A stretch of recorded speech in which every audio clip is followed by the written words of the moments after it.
Estimadíssimos irmãos e irmãs, muito boa noite. Que a paz do Mestre Jesus possa estar e permanecer no coração de cada um de nós.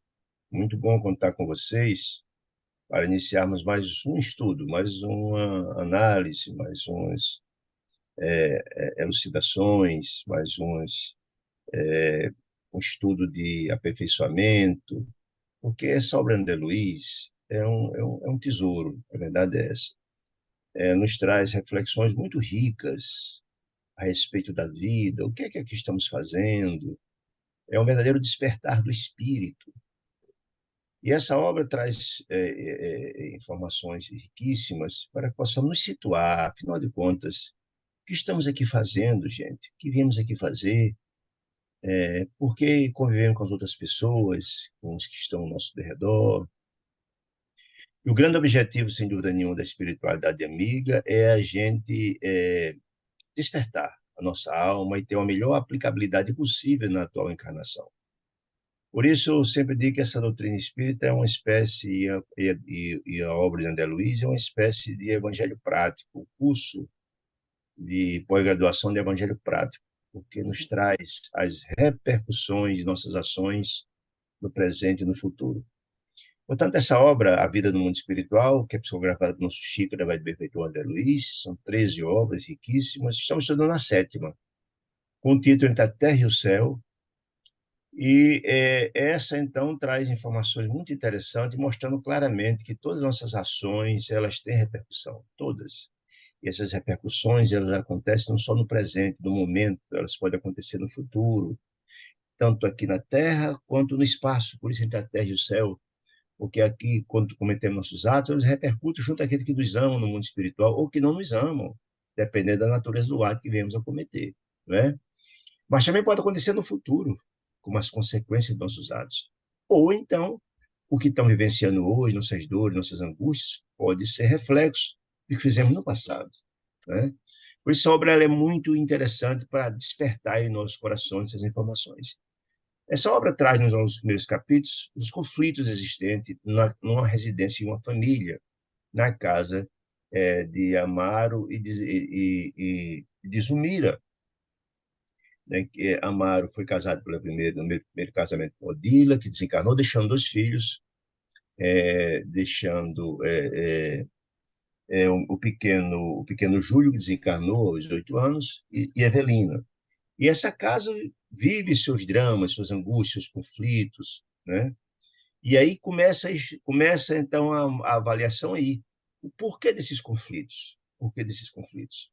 Feito uma prece por Evelina ao mundo espiritual, vem então um socorro. E esse socorro, para ser objetivo, junto à família, é preciso entender a grandiosidade ou a teia dessas angústias para entender de onde vem. E por isso que ela é muito interessante. Estudado e visto esses conflitos da casa, boa parte protagonizada por Odila, a primeira esposa de Amaro, que não aceitou o segundo casamento dele com Zumira, por ciúme, obsidiando a segunda companheira, vimos tudo isso, né? Foi visto pelo ministro Clarence, que quem coordena essa equipe, da qual André Luiz e Hilário também fazem parte, para buscar subsídios para o livro, também, que é muito interessante. O ministro achou muito interessante e conversar, analisar, visitar o pequeno Júlio, que se encontra no mundo espiritual, numa colônia apropriada para receber crianças desencarnadas, chamado Lar da Bênção. Nós vamos analisar e etc. Por outro lado, nessa ida deles visitar o menino Júlio, também foi com eles duas senhoras que têm a ver com o caso, vamos ver mais na frente. Dentre as duas, está Dona Antonina, mãe de 4 filhinhos, cujo um dos filhos, Marco, desencarnou também aos 8 anos. E nessa viagem, onde volitaram, quando ela e Júlia estavam pelo sono, elas estavam desdobradas, muitas informações foi passada no capítulo passado, sobre a vida, sobre as repercussões nossas aqui e de lá, e etc, né? A importância da reencarnação, que tem que ser bem aproveitada, algo do gênero. E hoje a gente vai, então, trazer informações ricas desta colônia espiritual chamado Lar da Bênção, dos contatos, da história, dos porquês, das consequências da desencarnação do próprio Júlio, né? E informações muito interessantes a respeito de como é a vida dos pequenos que desencarnam em tenra idade. Então, são informações bastante interessantes, né? E também algumas informações a respeito do suicídio, notablemente de crianças, as sequelas que ficam no perispírito, por aí vai. Muito bem, então diz assim, André Luiz começando a narrar o nono capítulo, chamado No Lar da Bênção. Como é que é essa ambiência, né? No capítulo anterior, no finalzinho, ele narra maravilhado o lugar, dizendo que é um lugar belíssimo, cheio de flores, uma ambiência maravilhosa, muito bonita e tal. Eles aqui já estão narrando a chegada deles e como é que é a receptividade deles naquele local, naquele lugar, que é um grande parque que alberga essas crianças e com a equipe toda preparada para recebê-los e dar todo o carinho a essas crianças. Diz assim, Clarencio movimentou a destra ou a mão direita, diz eles, indicando o quadro sublime, aquele ambiente belíssimo, né? Então, era um monte de crianças nesse local, assim, cerca de 2.000 crianças, né? Doce Melodia, disse ele, naquele momento, estavam todas as crianças no parque, né? Cantando um hino de amor às mães. E por que um hino de amor às mães? Está muito claro aí que nesse dia e horário estabelecido é um horário apropriado para a visita das mães aos seus filhos desencarnados. Veja que coisa interessante, muito importante, porque a visita das mãezinhas às crianças é um apoio importantíssimo emocional para as crianças e também para as mãezinhas que perderam suas crianças em tenridade. Então, é uma forma de consolar, mostrando exatamente que nada, os laços se mantêm, os nossos contatos com nossos amigos, com nossas pessoas que temos afinidade, eles se mantêm, né? Então, nesse dia adequado, está claro que era um momento de visita, porque era um momento em que na Terra estávamos nós dormindo e as mamãezinhas desdobradas iriam visitar suas crianças lá. Então, estavam todos eles no parque aguardando essa visita. Imagine a alegria, imagine a ansiedade dessas crianças ao receber suas mãezinhas e mesmo das mãezinhas em rever seus filhos. Então, é um quadro belíssimo, né? Então, assim, as crianças cantavam a melodia, exaltando o amor de materno, criando uma vibração especial, uma preparação a uma receptividade, uma ambiência bastante interessante. Então, diz André Luiz, aqui e ali, sob tufos de vegetação verde, mostrando a beleza do lugar, né? Muitas senhoras sustentavam lindas crianças nos braços. Que senhoras são essas? Assim já chegaram e estão visitando seus filhos. Aquele entrelaçamento de amor das mães, muita saudade de seus filhos, né? É o Lar da Bênção, diz então Clarencio a ele. Que o nome da colônia chama-se o Lar da Bênção. Aí Clarencio explicou. Nessa hora, muitas irmãs da Terra chegam a visitar seus filhos desencarnados. Por que nesse horário? Porque é à noite, elas estão dormindo e vão, em desdobramento, visitar seus filhinhos lá na colônia, né? Aí eles olham, aí Clarencio explicando. Aqui temos importante colônia educativa, ou seja, uma espécie de educandário, uma espécie de escola. Lembrando que essas crianças desencarnarem têm a idade, né? É importante que haja, sim, educação, até porque nós temos visto em André Luiz, que se estudam muito no mundo espiritual. Os adultos, quando desencarnam, estudam, as crianças também. O processo evolutivo ele é continuado, né?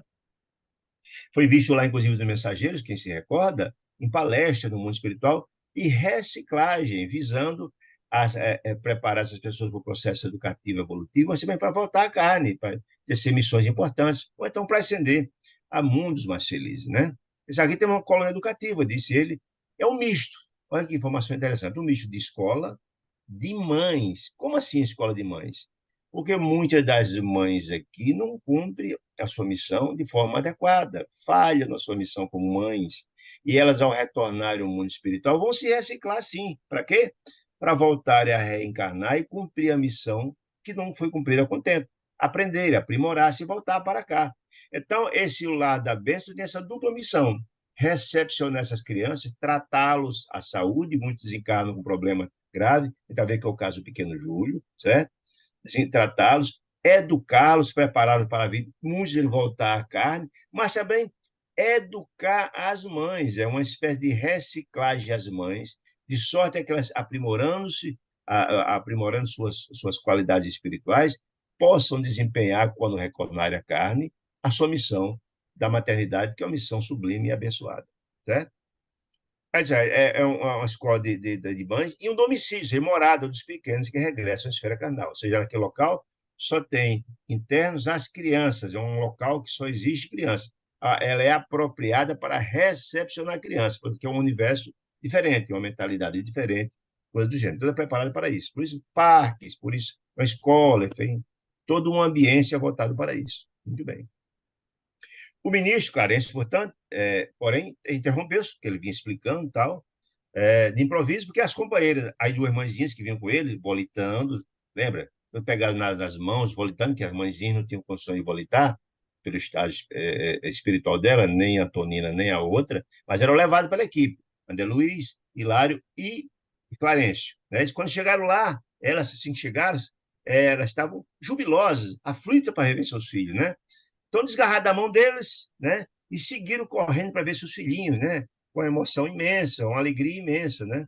Aí diz André Luiz, enquanto que a mãezinha que ele vinha pegando na mão, que ele não nomina em nenhuma hora, só nomina Antonina, abraçou seu filhinho louro, um garoto muito bonito. Antonina em lágrimas, que era a outra que foi falado, lembra de Antonina? Aquela que foi, eles foram buscar na casa dele, tanto André, da casa dela, tanto André Luiz quanto Hilário, participaram do Evangelho lá. Estão lembrados da história do cabelo passado? Evangelho lá, viram um senhorzinho, um avôzinho dela que estava desequilibrado, o Leonardo Pires. Muito bem, Dona Antonina, né?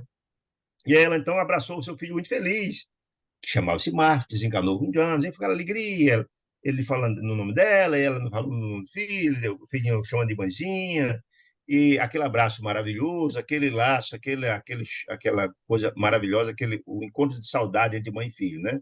Tem Clarence fez sinal, diz André Luiz, as senhoras que tomavam conta daquele local, das crianças, responsável por organizar essa receptividade das mães, né? Foi um sinal, né, para que assistisse as duas mãezinhas que estavam chegando na companhia deles, para atender da melhor maneira possível, né? As duas e tal, com todo carinho, né? E de pronto eles foram ao objetivo maior da visita deles lá ao lado da Benção, que era visitar o garoto Júlio, né? A gente foi procurar onde é que estava Júlio. O objetivo maior era desse.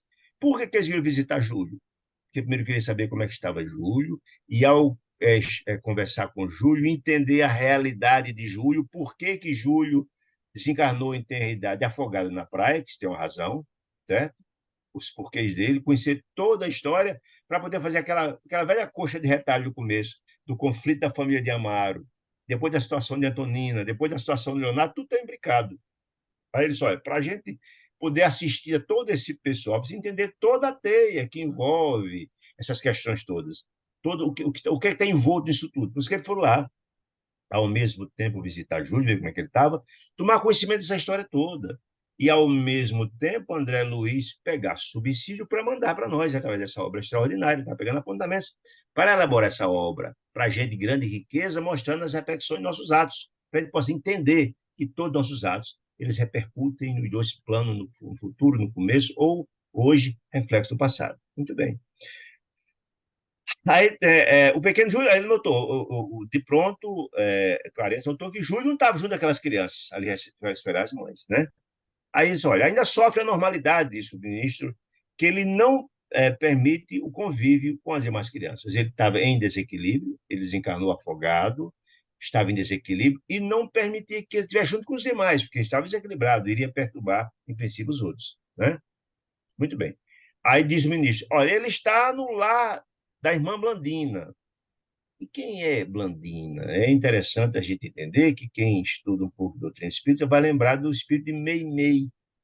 Meimei é aquele espírito maravilhoso que viveu lá em Minas Gerais, muito conhecido no movimento espírita, contemporânea de Chico, a esposa de Arnaldo Rocha, vi várias vezes palestra com Arnaldo Rocha, morreu bem velhinho, morreu recentemente. E essa senhora Meimei desencarnou muito jovem. Ela desencarnou no ano de 1946. Essa obra é de 1954, ela tinha desencarnado há pouco tempo. Então, era a mesma Meimei, espírito com certo grau evolutivo interessante. Muito, ela tem várias psicografias, livros publicados através do espírito Meimei. Então, Blandina é Meimei, essa senhora. Então, naquele lá, ela tem uma função importante. Naquela colônia, ela reside lá, tomando conta de um grupo de crianças, numa situação como essa, dos casos mais mais complicados, mais difícil o caso, por exemplo, do menino Júlio. Muito bem. Ele está na casa da irmã Meimei, no lar, vamos para lá então, disse ele, né? Aí foi, um lugar muito bonito, onde a residência, o local de acolhimento e trabalho de Meimei, um lugar maravilhoso, cheio de flores, etc, etc. Lá encontraram, então, Blandina. A irmã Blandina recebeu ele, sorridente, e apresentou-nos uma senhora simpática que estava lá dentro, chamada Mariana, que tinha sido vozinha de Blandina na reencarnação passada, que estava morando com ela lá nesse lar, trabalhando lá também, né? Ela cumprimentou, etc. Fim das saudações, as apresentações, Clarence tocou no assunto. Mas, escuta, nós viemos aqui visitar nosso pequeno Júlio, como é que ele está, né? Sabendo que ele foi vítima de afogamento, etc. Quero saber como está a situação dele, não quero saber a situação dele, né? Blandina, então, que, segundo a Luiz escrevendo, era uma senhora muito jovem ainda, desencarnou jovem, é fato, realmente meio desencarnou muito jovem, recém-casada, morreu muito jovem, né, na flor da idade, trazia de ser ele, não, ser jovem, mas madureza espiritual, mostrando uma certa evolução espiritual, madureza espiritual, entendas isso. Respondeu gentilmente, olha, com muito prazer. Me pediu informações a respeito do pequeno Júlio, né? Aí disse ela. E encaminhando-nos a um local, um quarto ornamentado, com rosas, com flores, etc., bem organizado, estava um menino repousando no leito, no quarto, e que ela explicou, olha, nosso Júlio até hoje, ainda não se refez completamente. Se refez de quê? Do desencarne por afogamento. Mas por que desencarnou por afogamento? Ainda vamos entender por quê. Porque lembra dos capítulos passados que dizem que estava na programação, estava no mapa reencarnatório de Júlio, a desencarnação dele em eternidade, que ele estava na programação dele. Então, não foi um por acaso. A gente viu que houve uma certa negligência de Zulmira, que não tomou conta do menino adequadamente, que ele terminou se afogando, mas estava na programação dele, efetivamente, se afogar. Estava na programação dele o desencarne em idade tenra. Isso que é importante. Mas ainda não, ainda grita, olha a informação importante, ainda grita sobre pesadelos inquietantes, como se estivesse a sofrer sob as águas. Isso fica um trauma, mas a gente vai ver que não só é esse trauma que dele, nós vamos ver melhor mais na frente um pouquinho, que não é só pelo afogamento, que às vezes uma morte dolorosa repercute muito no perispírito da criança, na própria mente da criança. Mas não essa questão, esse trauma, não só é desse afogamento específico, vamos ver um pouco mais na frente. Aí só ele tem pesadelos muito grande, é como se estivesse a sofrer sob as águas, se afogando. Essas imagens vêm na cabecinha dele. Chama muito o pai, que amaram, né, da outra encarnação, constantemente. Apesar dele parecer, apesar de parecer mais receptivo, o nosso carinho, diz Blandina, hoje, mas ele sofre essas questões todas. É uma criatura, uma criança com sérios problemas.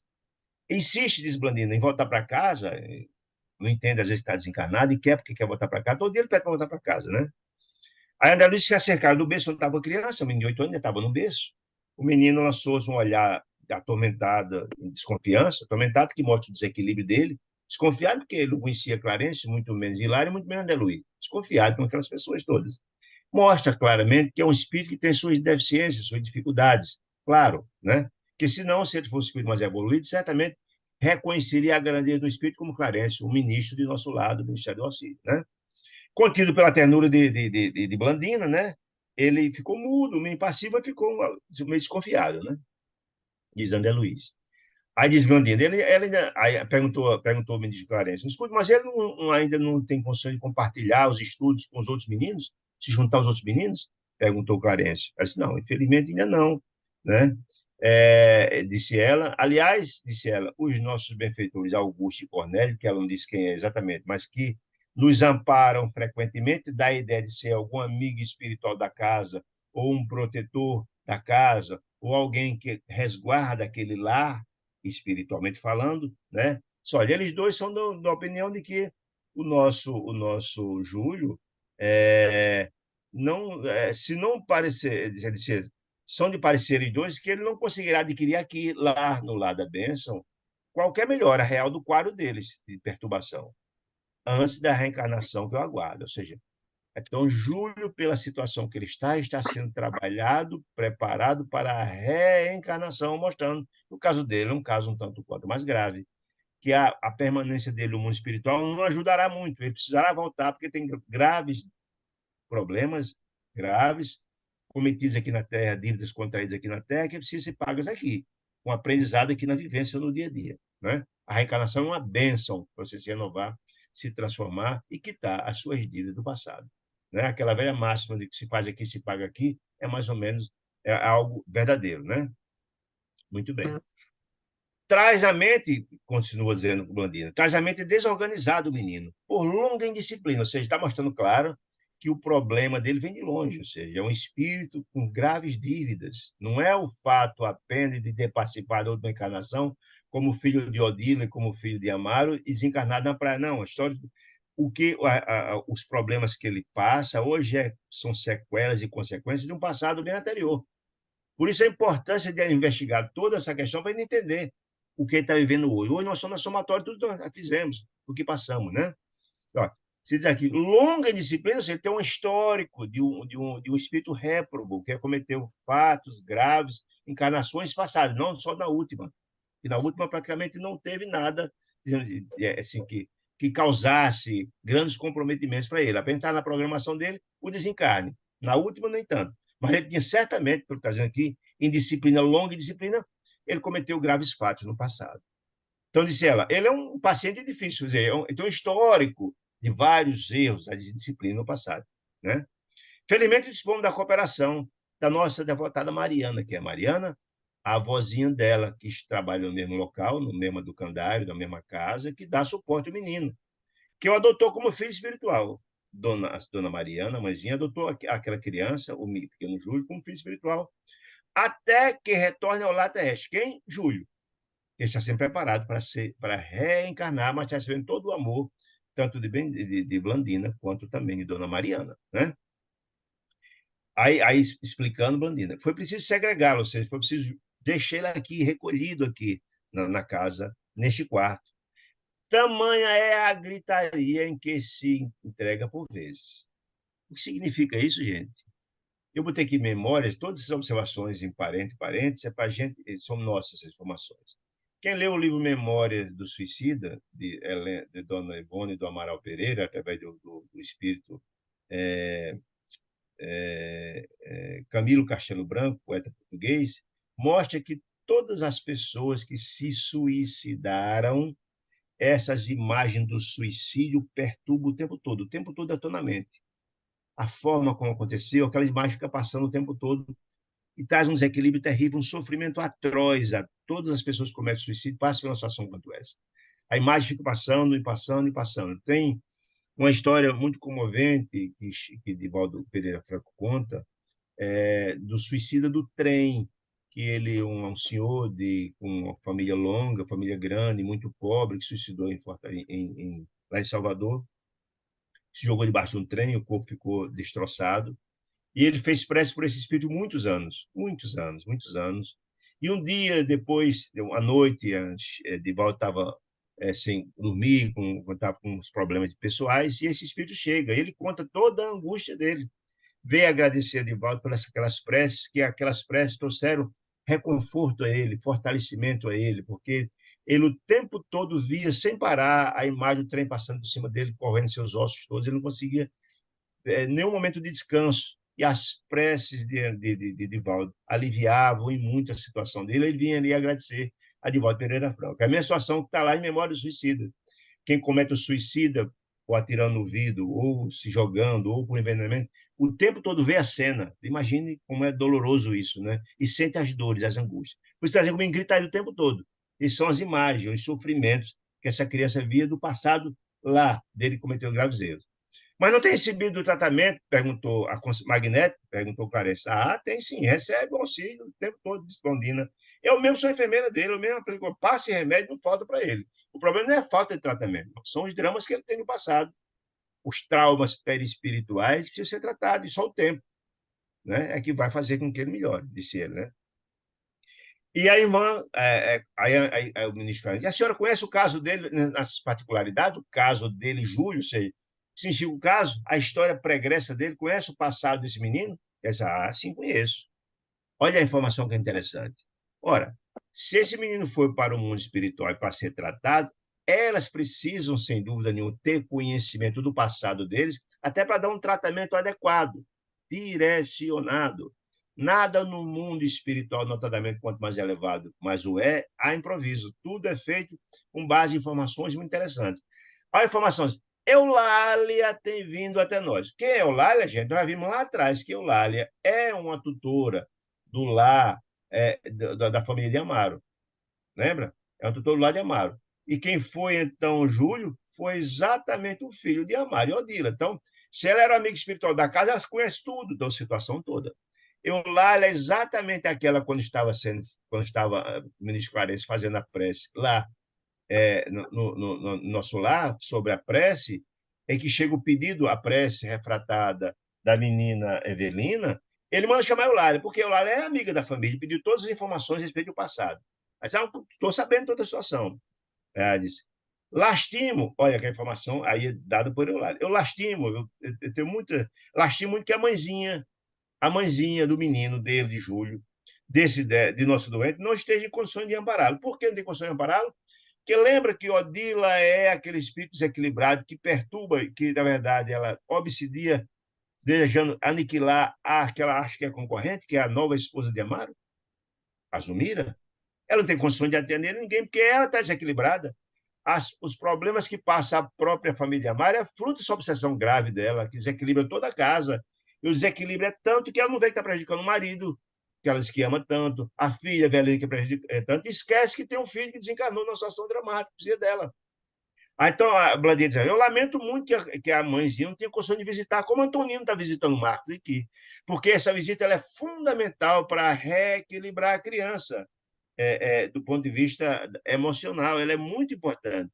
A ajuda da mãe, a visita da mãe, tanto é importante para consolar a mãe, como para também é um apoio muito importante emocional à criança, né? Isso é uma falta muito grande, né?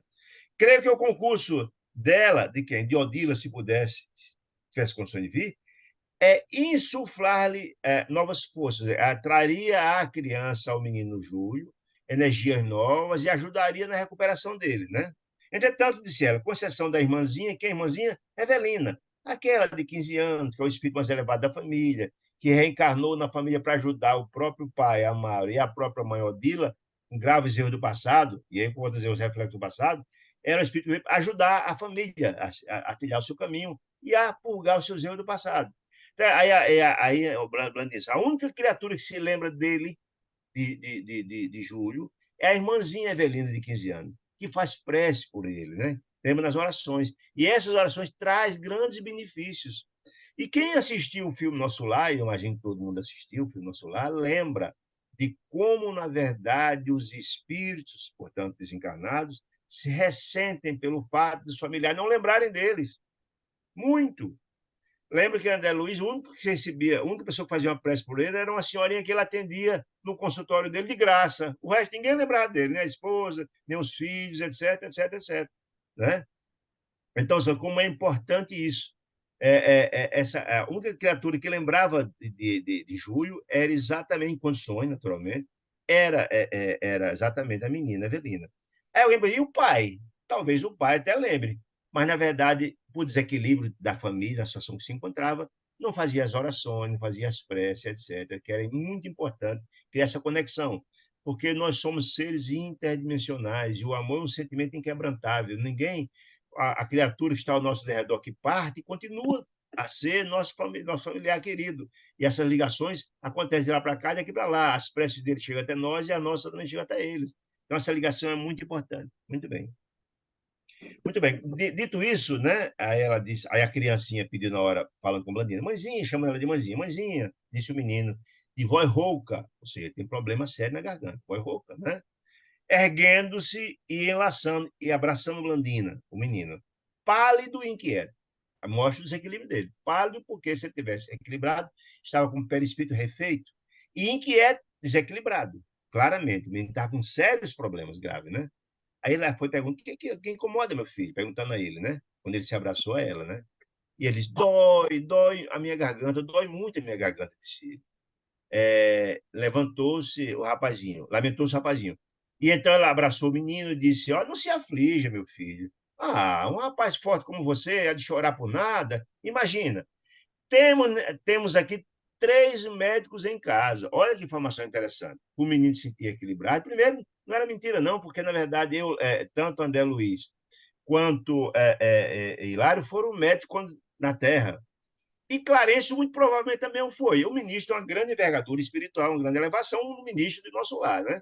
Então, tem 3 médicos na casa, fique tranquilo, você vai ser tratado, né? Disse ele.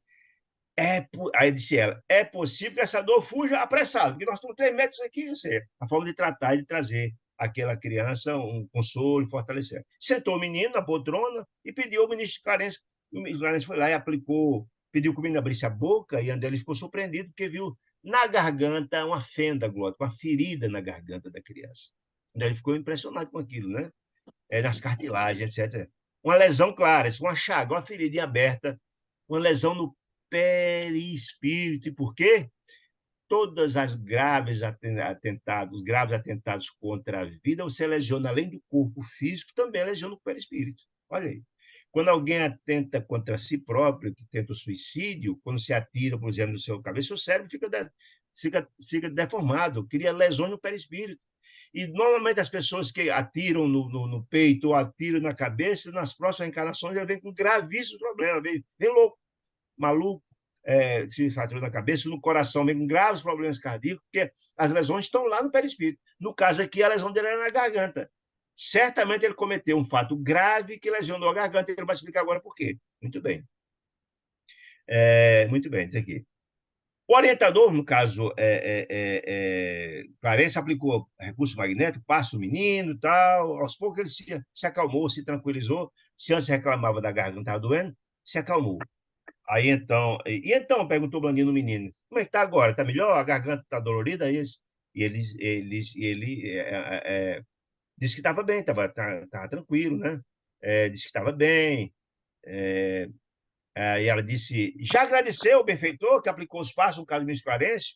E o menino, então, hesitante, chegou no ministro, beijou-lhe a destra, ou seja, a mão direita, respeitoso, carinho, e balbuciou. Muito agradecidos. O menino agradeceu ao ministro pelo passe aplicado, que passou a dorzinha que está sentindo na garganta, né? Blandina ia dizer algo, mas Júlio foi logo o colinho dela, chorumingando, ó, mãezinha, eu tenho sono, né? Tenho sono. E ela então colocou o menino lá no quarto para ele repousar, para dormir, e voltou, voltou à sala, quando Clarence informou que doaram ao menino os fluidos ao enfermo de energias anestesiantes, fluidos, para que ele dormisse, porque ele sentiu que, além do problema que ele está sentindo na garganta, ele precisava de repouso. E por que repouso? Porque ele era uma criança com graves problemas perispirituais, com problemas graves, com contusões e perturbações. Assim, ó, disse o ministro. Eu notei que ele estava fatigado, estava cansado. E cansado por quê? Com dor na garganta, com sérios problemas espirituais. Volto a dizer, se era suicídio, via sendo suicídio perturbado, isso ninguém repousa, ninguém acalma, se tranquiliza, né? Resolvendo, por isso, induzi-lo ao descanso. Quer dizer, deu fluidos para que ele descansasse, dormisse. O sono foi induzido pelos plásticos, pelos fluidos aplicados pelo ministro Clarence, né? E talvez porque eu percebesse o cérebro com indagações a respeito da ferida depois da morte do corpo, André Luiz curioso como Clarence explicou. Por que eu botei esse destaque, ferida depois da morte do corpo? Porque normalmente você tem um problema de saúde, se você morre em função de um problema, de alguma contusão, você desencarna, não vai aparecer aqui no perispírito. Se é uma lesão no perispírito, é uma agressão que você cometeu no perispírito, certo? Se você teve um acidente, quando você morre, normalmente isso não perpassa no perispírito. Mas se você for um suicídio, você foi voluntariamente, você maculou, você feriu o seu espírito, isso tem graves repercussões no perispírito, além do corpo físico, né? É o que está dizendo. Por isso a ferida do André Luiz ficou muito surpreso, porque tinha aquela ferida ainda no perispírito dele. E então, Clarence explicou. Ah, é pena, disse ele. Eu vou explicar agora o porquê dos dramas de Júlio. Júlio envolveu-se em compromissos graves, ou seja, ele cometeu graves erros no passado. Gente, você entendeu o seguinte, nós somos a somatória de tudo que já fizemos na vida. Hoje, nosso corpo, nosso espírito são a somatória que já fizemos no passado. todos os erros, defeitos ou virtudes estão aqui. É a somatória de tudo hoje. Então, se ele já foi graves compromissos no passado, aquela ferida, aquela angústia aqui, aqui na garganta dele, e o desequilíbrio, tudo é fruto de atos graves que ele cometeu no passado, né? Desentendendo-se aquele menino com alguns laços afetivos do caminho do século passado. Ou seja, não foi na última encarnação isso, ele com Amaro, com o pai, nem com Odila, não, não foi. Foi no século passado. Ele cometeu graves erros no século passado, em encarnações que precederam essa última, certo? Confiou-se à extrema revolta. Ele cometeu graves erros, aniquilando o próprio corpo. Está aqui, ó. Foi suicida, aniquilando o próprio corpo físico. E essas feridas que estão no perispírito é fruto da suicídio lá atrás, em que fora emprestado por valiosa bênção. Caso em que o corpo físico, como disse Matilde lá no livro Libertação, quem não leu, é importante dar uma olhada, ela fala que a reencarnação é uma bênção que Deus nos concede. Para você, é uma morada temporária do nosso espírito, como diz Jesus, para seguir nossa jornada, reparar nossos erros, aprender as lições, as nossas provas e expiações do passado. O corpo é fundamental. A gente tem, o corpo é uma bênção que Deus nos concede para a gente seguir nossa jornada. E ele atentou contra o corpo físico. Esse atentado contra o corpo físico, um suicídio, deixa graves com sequela. Está dizendo isso aqui. Está explicando por quê. Aquela ferida na garganta, né? Disse ele, rendendo-se à paixão, deixando claro que foi um crime passional no passado, paixão, passional, né? A paixão por alguém, sofreu grande quantidade de corrosivo, suicidou com veneno. Está aí a ferida na garganta. Ou seja, ela tentou contra a vida, tomando veneno, e aquele veneno, onde passa, vai arrebentando tudo. A garganta dele tem a ferida até hoje no perispírito, fruto desse ato extremo dele contra a sua própria vida. Mas foi mais ainda, disse ele. Salvo a tempo, se alguém viu ele intoxicado tomando veneno, foi lá socorrê-lo, sobreviveu à intoxicação. Ele não morreu por intoxicação do veneno, não. Ele foi salvo, mas a lesão ficou lá no perispírito. Mas pior, mas perdeu a voz, ele arrebentou toda a garganta dele, ele ficou mudo, né? É a razão das úlceras que se lhe abriram na fenda glótica, no corpo físico, mas também no corpo espiritual. As contusões no corpo espiritual, que até hoje está lá, né? Ainda aí, mesmo lesionado, mesmo ter ficando mudo, mesmo sentindo as dores profundas da tentativa de suicídio, e não é pouco, ele não refletiu ainda. E se agravou mais. Mesmo aí, não se conformando com o auxílio dos colegas que o puseram fora de perigo da tentativa de suicídio por veneno, né? Alimentou a ideia do suicídio, continuou a ideia do suicídio, sem recuar. Se agravou a situação que já estava, tinha cometido um fato grave, com graves consequências ao perispírito para o futuro. Veja que século passado ainda a ferida está lá, certo? Ele agravou. Foi assim que, não obstante enfermo, burlou a vigilância, os cuidavam dele, porque estava doente, arrebentada a garganta, mudo, etc. Mas a vigilância arrojou-se a fundo no corrente do rio, nele encontrando o afogamento e que o separou do envoltório canal. Ou seja, ele tentou suicídio com veneno, não conseguiu, mesmo assim tentou, naquela mesma encarnação, pulou no rio e se afogou deliberadamente, tentando para dar fim à vida. Então, ele teve uma tentativa de suicídio por envenenamento, que não conseguiu, mas ficou as sequelas, ficou mudo, e a ferida está até lá, e suicidou, pulando no rio, com o objetivo de suicidar efetivamente. Então, ele teve duas coisas graves numa encarnação só. Uma tentativa e uma concretização de suicídio, um por afogamento e outro por asfixia por veneno. E isso tudo está. Por isso que ele não consegue dormir, fica gritando, sentindo muitas águas. Não é por ter morrido afogado na última encarnação, não. É lá do afogamento deliberado dele que ele suicidou. Então ele sente as duas imagens na cabecinha dele. Imagina o drama.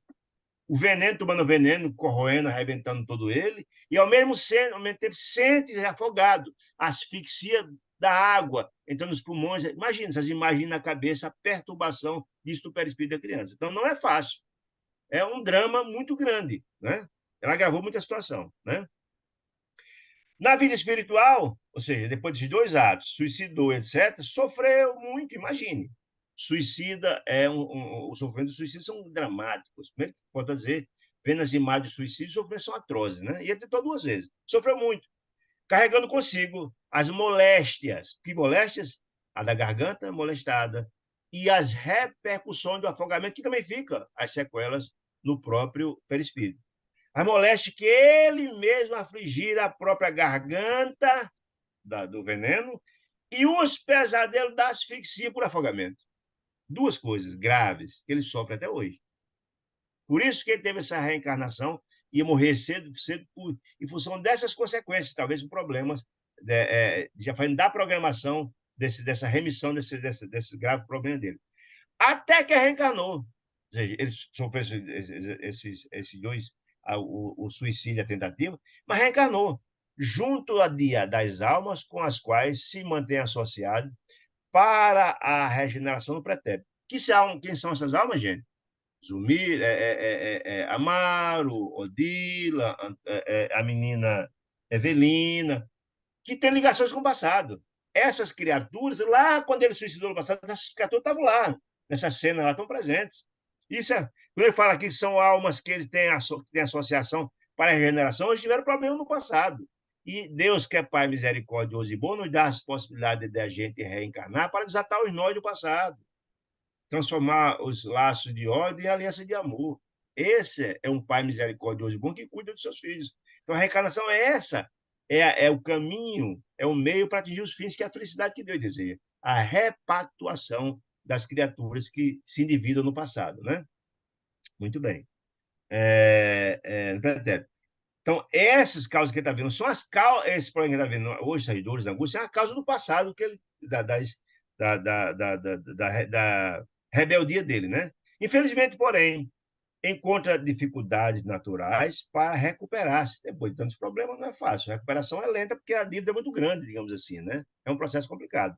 Lutará muito, o problema não é fácil de resolver. Foi dois casos graves. Lutará muito ainda para se redimir, né? Antes de incorporar de novo um patrimônio físico. O que significa isso? Antes dele refazer o seu perispírito, de curar todas as lesões que estão no seu perispírito, isso é um processo. Às vezes a gente comete um fato grave demais, e Deus, que é Pai misericordioso e bom, nos diz André Luiz, nos cobra a prestação. E normalmente a prestação última é cobrada lá no final, quando você tem a capacidade e maturidade para cumprir, para entender e aprender as lições, né? Então, você está dizendo aqui. Então, ele está fazendo a reciclagem, transformando, se renovando devagar, mas a recuperação ele vai demorar um certo tempo, porque as coisas foram graves demais, né? Registrávamos aqueles apontamentos de André Luiz com admiração, anotando tudo. Por que apontamentos? Porque André Luiz está tudo anotando. Para quê? Pegando subsídio para esse livro. Para quê? Por que essas informações são importantes? Para que antes a gente tomar nossas atitudes, precisamos saber que elas terão repercussão no presente ou no futuro, né? Aqui ou alhure, né? É importante entender isso. Uma criança doente, diz André Luiz, é sempre um espetáculo comovedor, claro. E saber as consequências é mais interessante para compreender aquilo, né? Não nos deviam manifestar nossos pensamentos de estranheza, todavia, Clarence continuou a explicar a situação. Eles estavam aprendendo e continuou as explicações. Opa, explicações. Opa, passei em duas páginas. Oxente, eu passei. Explicações. Não, voltando lá um pouquinho, foi a última lâmina que eu fiquei aqui. Aqui, acrescentou, né? Não, passei tanto assim. Por que eu passei tanto assim? Estou no nono lá ainda, passei por. Não, não. Acho que. Está aqui, Terminou. muito bem. Pronto, Duda acentuou. Isso, muito bem. Há poucos instantes, esse é o ministro falando, há poucos instantes, está falando no capítulo passado, ele falava da sublimidade da lei da lei de ação e de reação, da lei do progresso. Quando eles vinham, né, quando ele estava volitando, ele, Antonina e a outra senhora, vinha explicando que a mãezinha diziam que tinham vontade de ficar lá, que tinham vontade de não retornar mais para a família, ele falando da lei do progresso, etc, etc, né? Aí eles olham, ninguém pode trair-lhe aos princípios da lei, dessa lei. Não, ninguém pode. Se, na verdade, a gente infringir a lei, que é uma lei imutável, a lei do progresso, haverá consequência, né? A bondade divina nos assiste, Deus assiste o homem pelo homem, nunca faltará assistência, de muitas maneiras, amparando-nos o reajustamento, ou seja, nunca sempre nos será dado nova oportunidade. Por isso a reencarnação é tão importante, que é a nova oportunidade que a gente tem de renovar, de nos transformar, de aprender, e etc, etc. Tantas provas como expiações. Mas em todos os lugares viveremos jungidos às consequências dos nossos próprios atos. Portanto, aquele menino Júlio estava sofrendo agora as consequências dos atos refletidos do passado, do suicídio, asfixia, etc. De vez que somos herdados de nossa própria obra, ou seja, causa e efeito, nós somos, como falei, a somatória de tudo que fizemos no passado. Os defeitos e qualidades trazemos em nós hoje, o fruto do passado, né? Muito bem. André disse que era um motivo interessante para estudo, e aí o capítulo, isso aqui termina no 9 e começa o 10. Muito bem. Esse capítulo 10 ele é muito interessante, que Blandina vai entrar em conhecimento, explicando coisas interessantes a respeito de como funciona as crianças no mundo espiritual, etc, etc. Blandina, que nos parecia bastante versada nas questões da infância, ela era uma profunda especialista, conhecia muito daquele universo do sofrimento dos pequenininhos, né, desencarnados. Conversando com Clarence, disse ela, aquela história da lei de ação e reação, da lei do progresso. Efetivamente, a lei é invariável, disse ela. Quem agride vai ter as suas consequências. Contudo, a criança desencarnada, disse ela, muitas vezes é problema aflitivo. Por quê?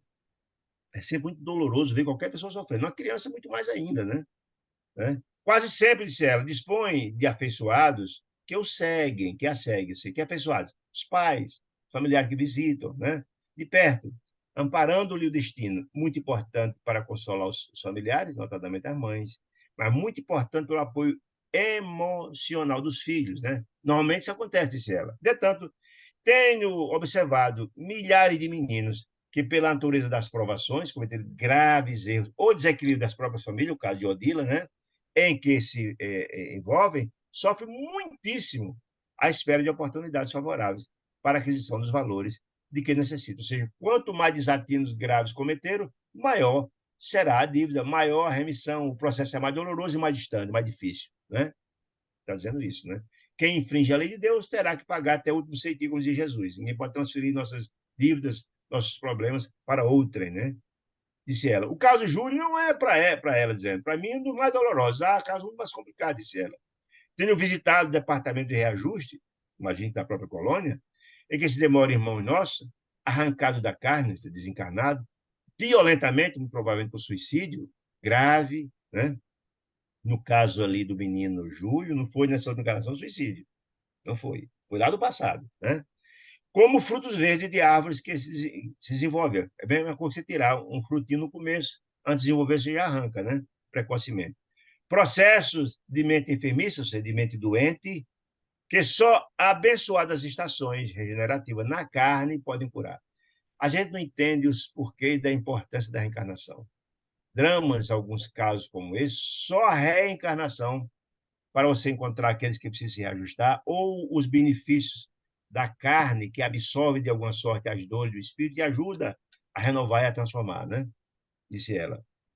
Poderíamos receber a sua... Assim, Hilário pediu algumas explicações a respeito desses casos graves, pediu a ela. Disse, nós temos vários casos de megalomania intelectual, que informação interessante. Megalomania é as pessoas que têm mania de grandeza, né? Isso é um defeito moral grave, né? Só, olha, há pessoas na Terra, disse ela, que não se acautelam contra o desvario da inteligência. A gente vem com muita inteligência. Se acha o supra-sumo da inteligência, se acha superior demais, né? E usa a astúcia, é a vaidade. A vaidade, o orgulho são sentimentos de Jesus como câncer da humanidade, né? Orgulho, vaidade, são casos graves que entorpecem o espírito humano, né? A vaidade e o clima em que respiram se acham os mais importantes de todos. Insistem na inércia do coração, ou seja, nada fazem, nada trabalham. O trabalho é muito importante para redimir e transformar o homem, né? Abominam o sentimento elevado de religiosidade, que são coisas importantes, e não querem nem saber que se acham superiores. Essas pessoas não admitem a ideia de um Deus porque submeter a desígnios superiores, não. Se acham supra-sumo, né? Quem interpreta como pieguismo. Pieguismo é aquelas pessoas, piegas são aquelas pessoas muito. Eles acham piegas o fato de você ter religiosidade, ter sentimento aflorado. Essas pessoas que têm a megalomania intelectual se acham muito acima dessas questões todas, né? E transformam a cabeça num laboratório de perversão de valores da vida. Eles nada produzem, só pensam em si, se adoram, ignoram o mundo, ignoram que vive num mundo onde todos precisam partilhar, né? Não cuide senão de interesse próprio, você é egoísta, né? Não cuide deles próprios. Não ama senão a si próprio, não ama ninguém, não interage, se acha acima de tudo. Não percebem, contudo, disse Blandina, que se ressecam interiormente e nem imaginam os resultados cruéis da cerebração para o mal. O que significa isso? Significa que essas criaturas que só pensam em si próprias, que não amam ninguém, que só pensam em si, se acham superiores, criam sintonia com as entidades infelizes que utilizam eles mesmos no processo obsessivo e utilizam como instrumento para materializar os desejos das entidades infelizes, né? O sintonia. Frequentemente, na luta mundana, essas criaturas avultam na condição de dominadores poderosos, muito inteligentes, sagazes, né? Com vastíssima influência sobre os amigos e adversários, conhecidos e desconhecidos. São pessoas que têm a capacidade de influenciar muitas criaturas e criar obsessões coletivas pela inteligência. Nós vemos isso, infelizmente, no dia a dia, pelo mundo afora, né? Criaturas têm a capacidade de arrebanhar uma quantidade imensa de seguidores com finalidades nem sempre boas. Aí eu que eu diga lá a questão lá da Alemanha, do nazismo, né? Quantas criaturas que foram arrebanhadas e seguiram o nazismo com graves, trágicas consequências, né? Muito bem. Mas esse êxito é ilusório, claro, meu amigo. Na verdade, nós estamos passando uma chuva, a Terra é um educandário de almas, e as coisas que aqui fazemos, nós não somos eternos.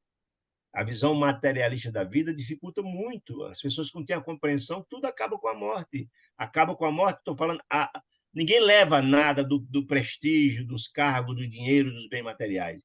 Quando a gente encarna, nada traz. Quando a gente levar, também não leva nada, a não ser aqueles bens que Jesus falava, que a traça não come, o ferrugem não corrói, né? Então, é um poder ilusório que vai acabar com a morte. E essas pessoas não têm essa compreensão, se acham muito importantes para mostrar alguma fragilidade. As piegas, ser religioso, algo do gênero, né? Muito bem. Mas esse é ilusório. Cai sob cai implacavelmente da morte. O complexo de culpa imenso. Quando você desencarna, vem a culpa pelos graves erros que cometeu, né? Com grande alívio dos contemporâneos e passam a receber-lhe as vibrações de repulso. Ou seja, é a colheita, né? Se você faz o mal, faz o mal, faz o mal, faz o mal, quando você desencarna, tem um complexo de culpa, e o remorso terrível e as vibrações infelizes daqueles que você prejudicou no passado, né? A sua mente culpada é o remorso, que é o tribunal mais inclemente de todos. Mas também vem o ressentimento, o ódio daquele que foi prejudicado por você. Então a colheita é terrível, né? Colhe o que se planta de Jesus, né? Colhe o que se planta, conhece a árvore pelo fruto e o homem pela sua obra, né? Semelhantes criaturas, naturalmente, são vítimas de si mesmos, egoístas, só pensam neles, só amam a si próprios, né? Não pensam em ninguém, não são fraternos, não são caridosos, etc. Né? E sofrem os mais complicados desequilíbrios mentais. É dizendo que esses são os mais graves quadros, porque são para purgar e renovar é muito complicado, depende da reforma íntima de cada um. Primeiro, vai ter que reparar os erros do passado, os erros que cometeu contra terceiro. E segundo, vai ter que modificar. Fez sua reforma íntima e mudar é muito difícil, é um processo longo e complicado, né? Muito bem. Depois de períodos mais ou menos longos de purgação dos males que fizeram, de reparação, né? Após a transição da morte, quando se desencarnam sem contas com você próprio, muitas pessoas não entendem isso. As pessoas que são materialistas não entendem. Eles acham que não morre e vira santo. Isso é um grave erro. Ninguém muda, somos a mesma criatura. Você se encarna é a mesma pessoa, com a diferença que aqui você pode enganar um ou outro.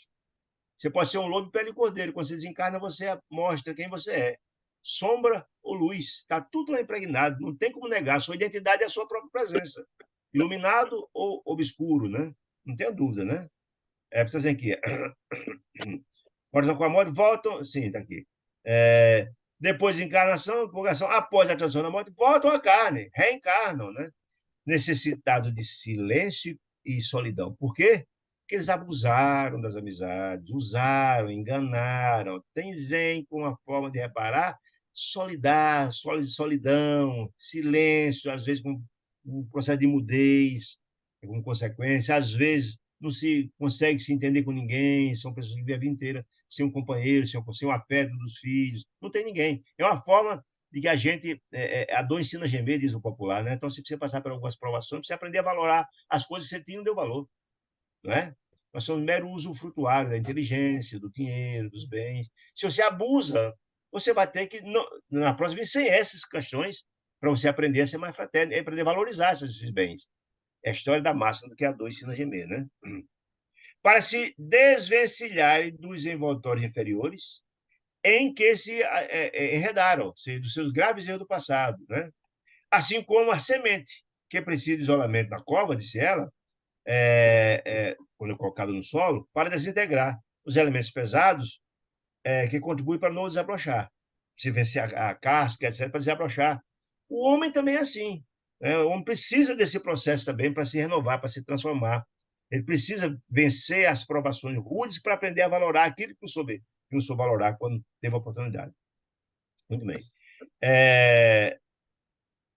Aí disse ele: imaginemos a Terra, se a Terra, falando da semente, mas se a Terra se recusasse a auxiliar a semente que espera reviver, se ela não auxiliasse a semente a germinar, não desse o impulso para que aquela semente se recuperasse, disse ela, seriam sementes secas, simplesmente, em aflitiva inquietude, desorientando a lavoura. Lembra que todos são filhos de Deus, né? Se Deus tratar a semente desse jeito para ela se renovar e dar frutos no futuro, imagine a nós, as criaturas humanas, somos filhos de Deus. Deus é Pai misericordioso e bom. Tudo fará no sentido de nos renovar, nos transformar. E renovar pressupõe também que a gente passe as provações que precisam para a gente se corrigir. Se eu não enfrento as consequências de minhas ações, como é que eu vou aprender? Só vou aprender pela dor. Quando não é pelo amor, vem a dor reparadora para ensinar. Você está dizendo isso, né? Em verdade, a maioria das mães, disse Blandina, é constituída por criaturas, almas, uma falange de almas das mais belas experiências de amor e sacrifício, carinho e renúncia, capaz de sofrer e até morrer pelo bem-estar dos filhos. A maioria das mães tem esse perfil, disse ela, que a providência divina lhe confiou. As mãos ternas e devotadas. A grande maioria das que abraçam a missão de ser mãe são essas criaturas que têm esse devotamento, que fazem tudo pelos filhos, tudo. Abrem mão do conforto, do bem-estar, e fazem tudo até colocar a sua vida em risco para salvar os seus filhos. Vemos esses atos de heroísmo toda hora. É um amor forte demais, sagrado, o amor de mãe, né? Contudo, há mulheres cujo coração ainda se encontra em plena sombra, né? São criaturas que ainda se encontram em estado bastante atrasado. Mas fêmeas que mães jazem obcecadas pela a ideia do prazer e da posse, e despreocupa com os filhinhos, que lhes favorece a morte. Ele está falando de criaturas, de mães que ainda, veja, vimos o caso de Odília, era uma mãe, mas ela tinha desencarnou cedo e tinha uma atração tão violenta por Amaro, que estava vivo, que ela, na verdade, obsidiava Zulmira com ciúme, se achando proprietária, porque desencarnou muito jovem e ainda as forças vivas da sexualidade continuam quando se desencarna. Muitas pessoas são assim, que abandonam os filhos para ir para a noite, que não têm os cuidados devidos com os filhos, fazendo aqui. A maioria tem esse perfil maravilhoso de pessoas de mães dedicadas, mas alguns não. São mais mulheres, são mais fêmeas do que mães, disse ela, né? Prazer e a posse, despreocupando com os filhinhos, lhes favorecendo a morte. Muitas das mortes de crianças são fruto, ela vai explicar, são fruto do abandono, do desequilíbrio, da forma como as mães agem em relação aos filhos. E aí ela começa a trazer agora informações muito ricas no que diz respeito a isso. O infanticídio, disse ela, inconsciente e indireto, a questão do puerpério, né? O estado puerperal pós a maternidade, muitas mulheres têm depressão, aquela história toda, né? É largamente praticado pelo mundo. Hein? A infanticídio é exatamente a morte praticada pelas próprias mães ou pelos próprios filhos. Infelizmente acontece isso, desequilíbrio, né? Ela está dizendo. E o modo, e como o débito reclama resgate, quem se endividou tem que resgatar a dívida, e só quem pode resgatar é quem cometeu, quem na verdade atenta contra os filhos encarnam em função de sua negligência, vai assumir um compromisso grave, tem que resgatar. As delongas na solução dos compromissos assumidos com a maternidade, que a gente tem que entender isso. Na hora que a gente assume o compromisso de dar a vida a alguém e cuidar dele, não está só em volta daquela vida, tem uma série de questões que estão ao redor. as responsabilidades com aquela criancinha, como seria a vida dele, como seria a vida dele. Porque quando ele encarna, ele já vem com a informação de vai casar com quem, vai ter tantos filhos, é tudo na programação, que profissão vai exercer, quais bens que pode fazer. Na hora que você tolhe lá atrás, quer seja no aborto, quer seja sendo responsável diretamente pela morte do filho, todas essas expectativas não vão ser cumpridas. As responsabilidades por quem é negligente é muito grande. Está dizendo isso, entendeu? É muito importante. Tá? Importante entender isso, né? A reencarnação é um processo complexo, onde você, na verdade, é feito todo um trabalho de um mapa reencarnatório, onde são atraídas aquelas pessoas que têm a necessidade de pagar suas dívidas, de progredir, ou ajudar a progredir juntos, ou de quitar suas dívidas do passado, transformar os ódios em amor. Então, é um processo complicado, né? Então, quando está dizendo aqui, ó, o choque biológico da reencarnação, ou seja, tem a reaproximação do espírito que vai reencarnar para os futuros pais. Isso é um processo complexo de aproximação. Depois disso, tem o processo de encolhimento do perispírito, para, na verdade, aquele perispírito está no útero da mãe, é um processo complicado, doloroso. Então, reencarnar como desencarnar são processos parecidos e complexos, difíceis. Aí o espírito vem com dívidas, com dívida, passa todo o processo de preparação para reencarnar, reencarna, passa a dor do encolhimento, reencarna. De repente, se é frustrado porque a mãe abortou, ou porque a mãe foi negligente e a criança morreu. Isso cria uma ruptura do processo de regeneração dessa criança, imenso. Todos os projetos que tinham naquela reencarnação foram de água abaixo. Tem que reprovar, volta de novo o mundo espiritual com as dores que estavam antes, às vezes mais revoltados, às vezes com ódio da própria mãe, que foi negligente, que não deixou ele cumprir com a sua programação. Isso é muito doloroso, né? Está dizendo aqui, né, Tó?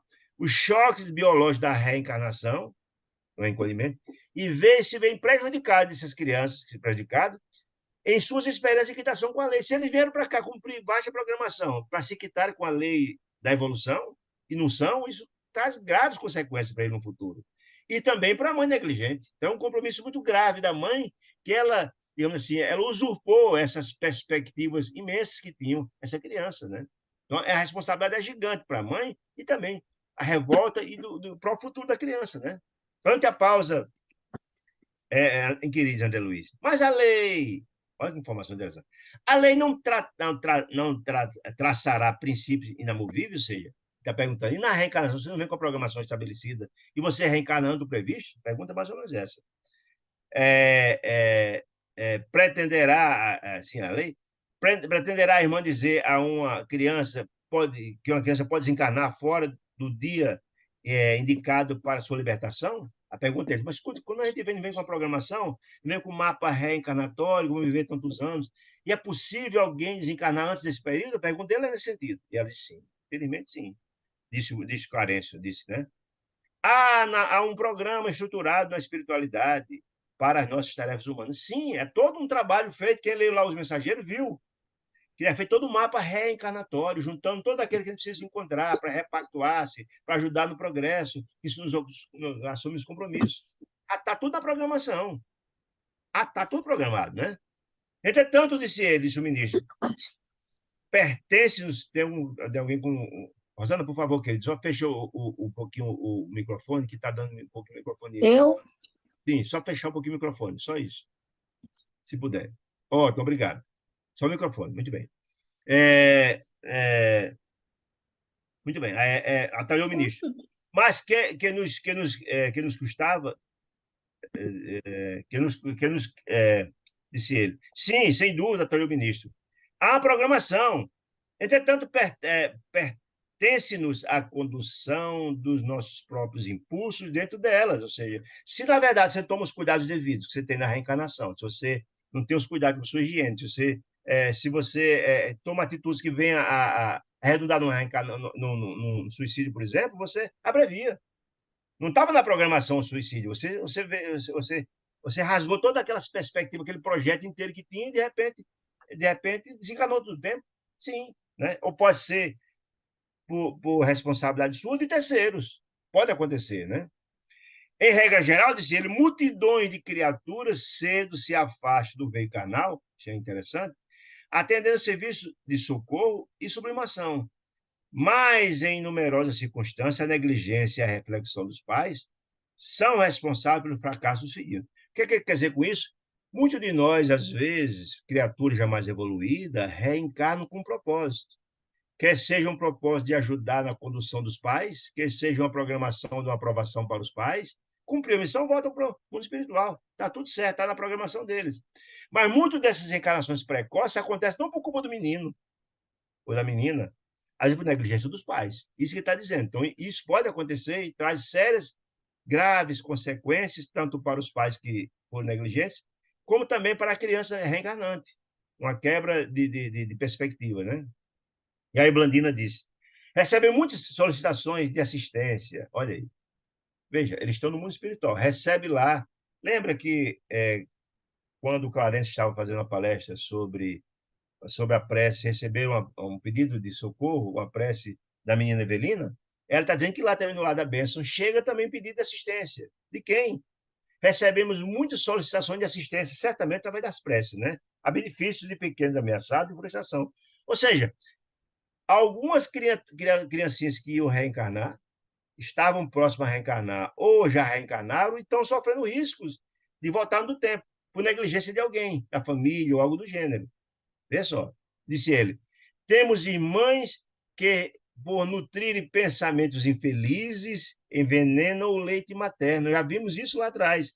Os pensamentos de ódio, ressentimento, de ódio e ressentimento, essas energias deletérias, elas passam para o leite. Isso tem um condão de envenenar a criança. A pessoa só pensa em ódio, só pensa em vingança, etc. Essa energia deletéria, ela passa, transita todo o corpo. E chega também o leite materno. A Deus já disse lá atrás nisso. Então, vigiar e orar que Jesus fala tem que ser um mantra na vida da gente. Então, o desequilíbrio das mães, esses equilíbrios, passam também para o seu leite. E o leite é o alimento da criança, vai envenenar a criança. Olha que coisa impressionante. Né? Ó, veneno de matéria comprometendo a estabilidade orgânica dos recém-nascidos. O recém-nascido precisa de todo um cuidado. Ele tem uma fragilidade nos órgãos que estão se desenvolvendo. E esse leite vindo com esse condão de ódio e ressentimento causa série de distúrbios na criança, podendo, inclusive, matar a criança. Então, nós temos que ter muita compreensão disso. Os pais, os papéis dos pais, o equilíbrio na vida.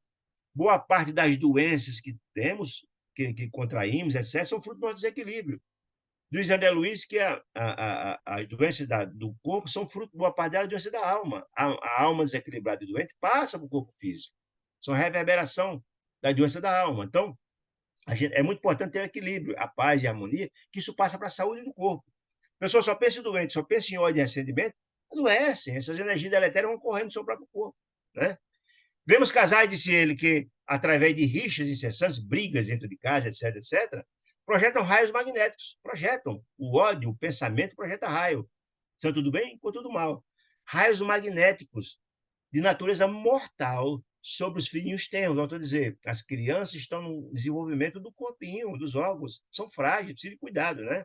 Filho tenro, arruinando-lhe a saúde. Então, boa parte de doenças graves contra as crianças pode ser fruto dessas intrigas, desses ódios, dessas discussões dentro de casa. Pode adoecer as crianças, como envenenar o leite. Olha que informação interessante.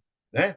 Então, quando Jesus nos aconselhava no vigiar e orai, isso é uma sabedoria extraordinária. Vigiai porque e orai. Quando você sentir que não está bem, não está legal, não está bem, por alguma influência espiritual, algo do gênero, entre prece. É orai. E a hora que a gente faz a prece, a gente eleva a nossa faixa vibracional, equilíbrio, etc, etc. Né? Pois essas energias têm um condão, inclusive, de afetar até mortalmente a saúde das crianças. Né? E encontramos mulheres invigilantes que confiam lá a casa a pessoas ainda animalizadas, que não têm sensibilidade e humanidade, que acata de satisfações doentias, não se envergonham de ministrar hipnóticos, doentes, venenos, inclusive, a infelizes frágeis que reclamam desvelo e carinho. Veja só uma coisa impressionante. Eu lembrei do capítulo 14 do livro Libertação, que conta uma história muito impressionante, de uma situação de um senhor que desencarnou, deixou uma grande fortuna para a família, só era ele, a esposa e uma criança, tenra idade, e essa criança estava prestes a desencarnar, e veio o mundo espiritual, ele pediu assistência, e essa assistência foi dada. E chegou lá, essa criança estava sendo envenenada por um namorado da mulher, da ex-esposa dele, que com interesse em ficar com toda a herança da família, com toda a herança da família, estava colocando veneno gradativamente na comida do menino, envenenando a criança para se livrar do menino, porque ele é o único herdeiro, para ficar com toda a fortuna. Então, isso acontece. Ou pode ser uma babá sem propósito, que para a criança dormir logo e não chorar, pode colocar um sonífero, uma coisa que pode envenenar, ou mesmo um padrasto ou uma madrasta que não ama e abusa ou maltrata a criança. Então, ele está dizendo, tudo isso são casos que podem acarretar uma morte na infância, né? Os ódios, ressentimentos, todas essas questões todas, né? Ele está colocando isso. Casos em que, na verdade, essas crianças vão partir antes de cumprir a sua reencarnação, em função de questões outras, de responsabilidade direta dos pais, inclusive, né? Está mostrando aí, né? Muito bem.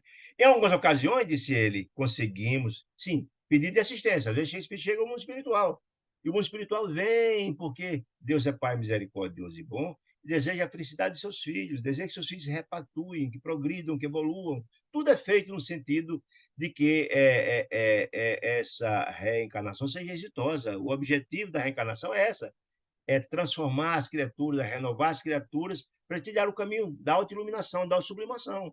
Então, Deus, que é Pai misericordioso, nunca faltará assistência de Deus a seus filhos. Tem uma passagem bacana de Jesus lá no Evangelho de Mateus, que ele diz assim: olha, se nós somos criaturas imperfeitas, somos capazes de amar nossos filhos, mas ninguém que Deus, que é o Pai misericordioso e bom, o Criador do universo, não fará para os seus filhos. Então, não falta assistência, nunca, jamais, em tempo algum. Né? Está dizendo isso, né? Muito bem. Em algumas ocasiões, disse ele, conseguimos restabelecer a harmonia, ou seja, agir diretamente junto às criaturas que estão maltratando as crianças, quer seja o pai ou a mãe, assistindo para reequilibrar. Às vezes acontece, disse ele. É possível, porque isso tanto será muito bom para repactuar e equilibrar essas mães e pais ou outros para o progresso espiritual deles, e às vezes, como para a criança, porque Deus deseja que seus filhos todos sejam felizes.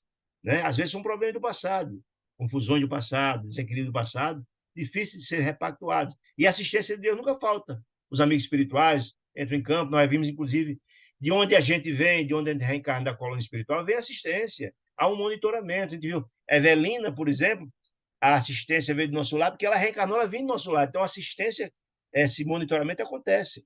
É o caso aqui também. Muito bem. Restabelecer a harmonia com a recuperação desejável. No entanto, muitas vezes é possível. No entanto, muitas vezes somos constrangidos a assistir o malogro de nossos melhores propósitos. Aí eu lembrei também do capítulo 15 do Missionário da Luz, que conta a história de Volpini.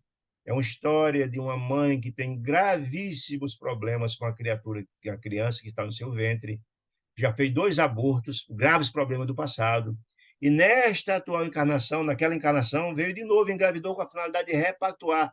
É a bênção, é Deus assistindo para que eles repactuassem. E mesmo assim, o ódio era tanto que ela fez tudo para envenenar e a criança foi abortada.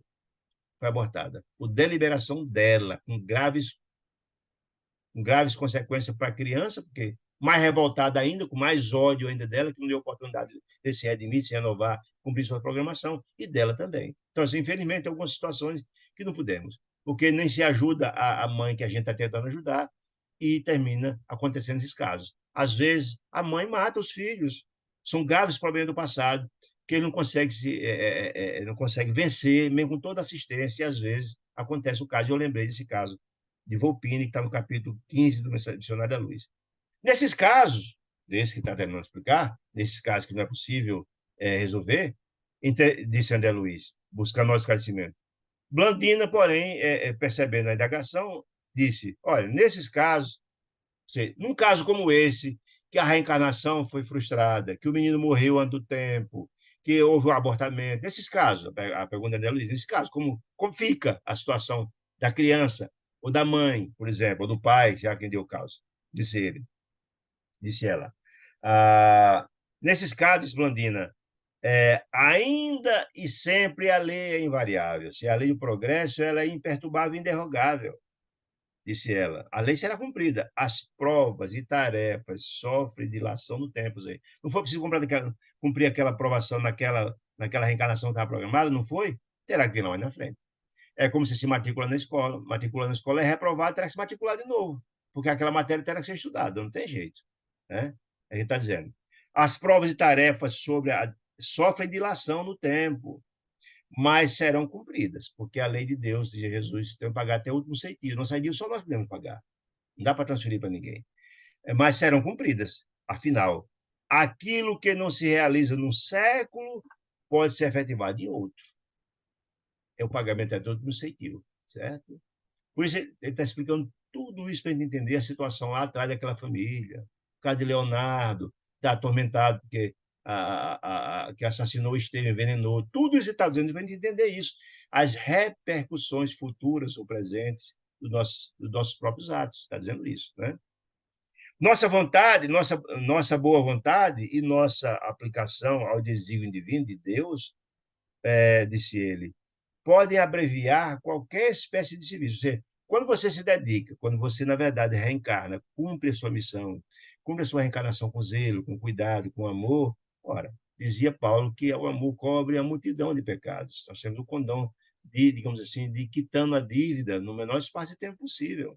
É a história de que eu tenho que chegar a um determinado ponto, se eu seguir uma linha reta, a linha iluminada, ou a estrada iluminada, chegarei. Mas se eu tentar fazer voltas e pegar atalhos, posso cair nos abismos. Vai demorar mais a chegar, mas chegará, porque todos nós somos filhos de Deus. E todos nós estamos fadados à lei do progresso, à evolução. Diz Jesus que nós somos deuses, somos filhos de Deus, portanto, somos filhos de Deus. A gênese de Deus está no nosso perispírito, não é? Somos herdeiros do Pai. Herdeiro pressupõe paternidade, né? Então, todos nós chegaremos. Entretanto, o caminho é nós que vamos fazer. Então, se eu me dedicar a nossa boa vontade, disse ela, e nossa aplicação ao desígnio de Deus, o cumprimento das leis de Deus, o Evangelho de Jesus, etc., podem abreviar qualquer espécie de serviço, qualquer espécie de dívida pode ser quitada no nosso espaço-tempo possível. Quem persiste, ou seja, quem continuar a cometer os graves erros na direção do bem, tudo bem, mais cedo vem a vitória. E com o formoso sorriso de Blandina, né? Ele acrescentou, famoso sorriso que ele balhava o semblante juvenil, Blandina disse, não vale fugir da responsabilidade. Não, quem foge vai encontrar de novo lá na frente, porque o tempo é inflexível e o trabalho que nos compete, está falando da espiritualidade, nos compete, não será transferido a ninguém. As minhas dívidas terão que ser pagas por mim. Se não paga agora, pagarei na frente com juros e multas, etc, etc, etc. Não tem jeito. Só eu vou cumprir a minha missão. Só eu, ninguém pode cumprir por mim a minha missão. Não. Posso até ajudar os outros, de alguma sorte, mas minhas missões são intransferíveis, minhas dívidas são intransferíveis. Né? Hilário, que acompanhava a conversão com interesse, considerou. Antigamente, disse ele, na Terra, conforme a teologia clássica das religiões dogmáticas do passado, né, de hoje também, supunha-se que os inocentes entendem as crianças que morrem em eternidade, depois da morte, né, permaneciam recolhidas ao descanso do limbo, significa esquecidos, ficavam lá esquecidos, nem iam para o céu, e nem o tormento dos infernos, ficavam esquecidos no tempo, não faz o menor sentido, porque negar que Deus deixa alguém eternamente numa situação como essa é negar a bondade e a paternidade de Deus. Né? Mas era uma crença que se tinha da lei dogmática do passado. E nos últimos tempos, com as novas concepções de espiritualismo, doutrina espírita, por exemplo, acreditamos que o menino desencarnado retornasse de imediato à sua personalidade de adulto. Essa informação é muito interessante, é uma pergunta interessante. Ou seja, se eu desencarno em eternidade, com 1 ano, 2 anos, enfim, eu volto para o mundo espiritual como criança ou volto como adulto? Isso é importante por uma questão muito singela. Lembra que para reencarnar, o plano de reencarnação e desencarnação são parecidos. Eu passo um processo de adormecimento dos erros do passado. Eu modifico completamente o meu corpo. Há um processo de encolhimento do meu perispírito. Há uma transformação imensa. E se eu desencarno, de repente, volto a ter um corpo de adulto, é um processo de novo de modificação do perispírito. Não é uma coisa muito singela, não. Mas há uma crença, eles dizem, do espiritualismo, que as pessoas desencarnou como criança, voltam imediatamente a ter o perispírito de adulto. Essa é a pergunta dele. E responde ela. Em muitas situações. É o que acontece, disse Blandina, afetuosa. Entretanto, o espírito já alcançou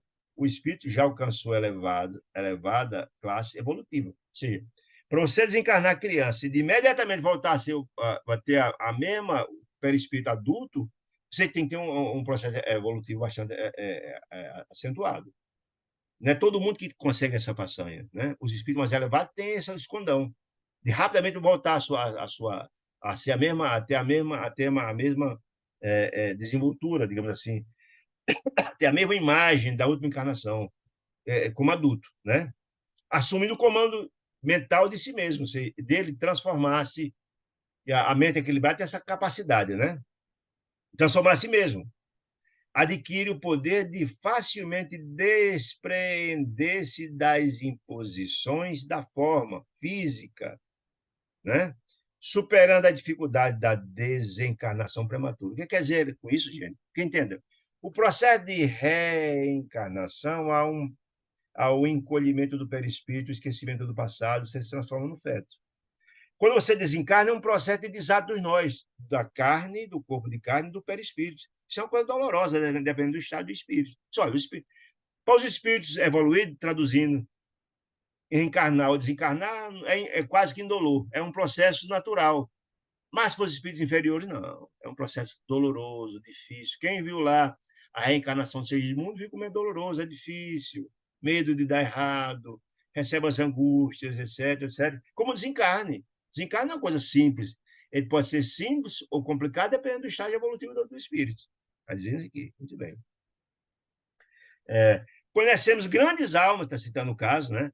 Que renasceram na Terra por brevíssimo prazo, simplesmente com o objetivo de acordar corações queridos para a aquisição de valores morais, ou seja, eles vieram com a finalidade da maternidade, de trazer um amor e um carinho a que um ente querido está encarnado, vieram cumprir a missão, cumpriu volta, fazendo isso. Recobrando logo após o serviço feito, a missão, levar defeito, a respectiva apresentação, que ele era costumeiro, e antes da reencarnação. Rapidamente volta, não tem nenhum problema. Ao caso, quem leu o livro Francisco de Assis, de João Nunes Maia, pelo Espírito Miramês, no caso, o Espírito da elevação, por exemplo, de um Francisco de Assis, uma alma altamente nobre, Francisco de Assis era de um espírito de tanta grandeza que ele mesmo reencarnado no útero da mãe estava trabalhando. Tá. É outra história, outra história. Mas a estágio de perturbação profunda, tanto na reencarnação quanto na desencarnação. Né? Contudo, para a grande maioria das crianças que desencarnam, nós, a grande maioria, né? O caminho não é o mesmo dessas grandes almas, não é o mesmo. Não é assim o processo. Almas ainda encarceradas no automatismo inconsciente. Que automatismo? Ligado à reencarnação, o encolhimento do perispírito, ou o desado de nós, ele não sai desse processo. Ele, na mente dele, ele não consegue voltar o antes, ele não tem essa capacidade de ter essa compreensão do todo, essa grandeza, esse autogoverno, está dizendo isso. Né? Ainda encarcerado o automatismo inconsciente, acham-se relativamente longe do autogoverno. Ele não tem essa capacidade de voltar ao estado quo antes. Não tem. Né? Já as você permanecem conduzidas pela natureza. Essas questões dos ciclos, né? Da infância, da adolescência, passa um tempo. Né? A maneira de criancinhas no colo maternal. Ou seja, esse é um processo de maturidade, de espírito, de grandeza da alma. Nem todo mundo tem, né? Disse ele. Não sabe desatar os laços. Que laços? Que ligam o perispírito ao corpo físico, não é um processo simples, né? Que os aprisiona aos rígidos princípios que orientam o mundo das formas. É um processo. Por isso as encarnações tão dolorosas, esse processo de desate dos nós, que o corpo de carne, gente, nada mais é do que uma roupa do corpo de espiritual, é uma cópia do perispírito. Esse desate das formas é um processo complicado, às vezes doloroso, dependendo do estado do espírito. E por isso exige tempo para se renovarem no justo desenvolvimento. Por isso, escolas espirituais como aquela das crianças, para se readaptarem, né? É por esse motivo, disse ela, que não podemos prescindir, é imprescindível, portanto, dos princípios da recuperação para quem se afaste do veículo físico na fase infantil. De vez que, depois do conflito biológico da reencarnação, lembra do perispírito sofrer a diminuição, a transformação, ou da desencarnação do desado dos nós, para quantos se acham nos princípios, para quem se acham nos primeiros degraus da conquista do poder mental, não estão evoluídos, só o tempo deve funcionar como elemento indispensável de restauração. Eu vou ter que parecido, porque a reencarnação com a desencarnação, como eu falei, são muito parecidos os processos. São dolorosos ou absolutamente tranquilo, dependendo do estágio evolutivo de cada um deles. Né? E a variação desse tempo que dura, você passa na infância para voltar à forma de adulto que tinha antes, e a variação desse tempo dependerá da aplicação pessoal do aprendiz à aquisição da luz interior. Reforma íntima, transformação, renovação, né? Através do próprio aperfeiçoamento moral. Então, será mais longo ou mais curto, depende do estágio evolutivo de cada um. Né? Encantavam as expressões claras e simples da nossa interlocutora, disse ele, sobre os problemas da vida. E em suas formas verbais, singelas, disse ele e tal, penetravam a inquietantes enigmas da puericultura. O que significa isso? A puericultura são aquele acompanhamento de 0 até os 19 anos, o acompanhamento do corpo, o acompanhamento das doenças, etc, etc, etc. Né? E ele então pediu detalhes, porque e as doenças na infância? A pergunta dele é nesse sentido. Escuta, Blandina, e esse problema da puericultura? Essas doenças se manifestam em tenridade. Como ver, como entender isso do ponto de vista espiritual? A pergunta é essa. Blandina sabia, disse ele, associar as compreensões e a graça, instruindo, disse ela, com discernimento. Comovido diante das anotações, pode dizer as anotações que está falando, é as anotações, apontamentos para o livro que está escrevendo, que está lendo agora aqui, certo? Que lhe definiu a valiosa posição cultural, mostrando que era um espírito que tinha grandeza de espiritual, que tinha grandeza espiritual, grandes conhecimentos, ponderei, usando semelhante fundamento. Podemos entender com mais segurança os processos dolorosos das enfermidades congênitas? Ou seja, aquelas enfermidades que a criança já nasce doente, já nasce com um problema de saúde grave? A pergunta foi essa, né? E das moléstias insidiosas? São moléstias insidiosas, gente, que surgem, que o corpo parece bom, de repente a criança parece um câncer já avançado. São doenças insidiosas, uma doença do nada aparece e a criança daqui a pouco está numa situação grave, né? Como entender, espiritualmente falando, essa doença? Pergunta dele nesse sentido, né? É doenças insidiosas. Que assalta a meninice do mundo. Como justificar isso? A pergunta é essa. Sempre fui possuído afetivo assombro à frente do mongolismo, as crianças com problema de mongolismo, né? A encefalia letárgica, da meningite, da lepra, do câncer, da idade juvenil. Ele disse, poxa, você me contrariou ver essas crianças numa situação tão dramática, né? A hanseníase, antigamente, esse livro é da década de 40, a lepra chamava lepra, hoje é hanseníase, o nome não é mais isso. Mas é uma obra já antiga. Mas essas doenças graves, como? Quais são as explicações espirituais para tal? E ela aqui traz.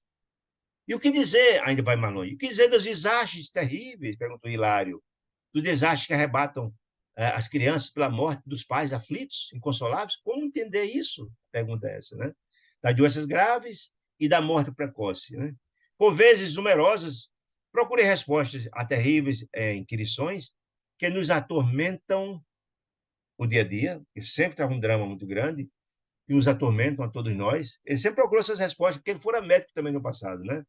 Perante corpinhos dilacerados nos hospitais, como médico ele ficou muito isso, nos hospitais de sangue, sem conseguir ausentar-me do escuro labirinto. Ele queria saber essas informações do ponto de vista espiritual. Sim, disse ela, as reparações as reparações que martirizam a carne, as doenças, as mortes prematuras, disse ela, mas sem elas, essas reparações, não atingiríamos o próprio reajustamento. Faz parte da programação, em outras palavras, disse ela, né? As doenças são frutos ou colheita no passado, dos grandes males que cometemos no passado. Lembra que aquela criança, por exemplo, o Júlio estava lesionado na garganta pela sua asfixia ou pelo envenenamento? Essas contusões vêm no futuro. As doenças que a gente vê são fruto da nossa intemperância no passado, nossos graves erros do passado. A explicação está aí. São as reparações que ela fala, o reajustamento. Se não fosse essas reparações que martirizam a carne, como é que haveria o reajustamento? Você precisa passar pelo problema que você causou para você aprender a valorar a saúde, a família, os amigos, enfim. Se eu não cuido da minha saúde, eu vou ter a doença, porque quando a doença chega, eu aprendo que eu preciso cuidar da minha saúde. Né? Se eu uso o abuso da droga, da bebida, do álcool, etc., eu vou ter doença. Para eu lá na frente, puxa vida, olha, eu não cuidei, está aí o resultado, eu vou aprender. A dor ensina a gemer, já diz o dito popular. Né? Muito bem. Cada qual de nós, disse ela, cada qual de nós renasce na terra, diz Clarencio, a exprimir na matéria, sendo um corpo de carne, densa o patrimônio de bens ou males. que incorporamos aos tecidos sutis da alma, ao nosso perispírito. Nós somos a soma do passado. Então, o nosso perispírito traz lá a leitura de tudo que já fomos. Se eu fiz o bem, cuidei, ajudei, está tudo incorporado no meu perispírito. Eu sou a soma. Mas também os males, os crimes, os erros, as faltas contra o meu corpo, os excessos da bebida, do álcool, da droga, dos atentados contra o meu corpo, está tudo lá. Está tudo lá. Então, eu nasço com essa capacidade. Eu trago no meu perispírito os bens ou os males que cometi no passado. E isso se apresenta na qualidade dessas doenças. Essas patogenices, doenças que surgem, são fruto do nosso desequilíbrio do passado. Olha aí. Né? Se eu agredir alguém, ferir alguém, é muito provável que eu venha na mesma região que eu feri alguém, com a mesma contusão, para aprender a valorizar e respeitar o próximo, por exemplo. Né? Se eu cometi um suicídio, eu venho com aquela área lesionada com as contusões do meu perispírito, por exemplo. É isso que ele está dizendo. Muito bem. Então, a patogenia, disse ele, a doença de origem, a origem de doenças, na essência, envolve estudo que remontam o corpo espiritual. Ou seja, as doenças do corpo, nada mais são do que a doença da alma. Doença, corpo são, mente doente, corpo doente. Síntese é isso. As doenças que trazemos no corpo são fruto de um corpo doente.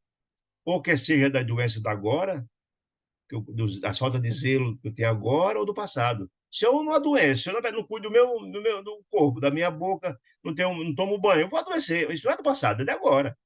Mas tem graves, que nasce com a doença, é coisa do passado. Se eu tenho uma doença grave, já nasce doente, cego, surdo, mudo, é do passado, é do presente. Está dizendo isso. Né?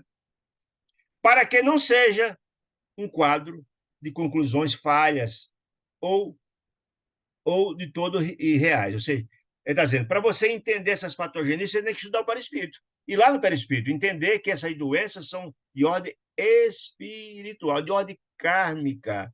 É fruto de desequilíbrio do passado e não da agora. Voltando à Terra, disse ele, ou seja, reencarnando.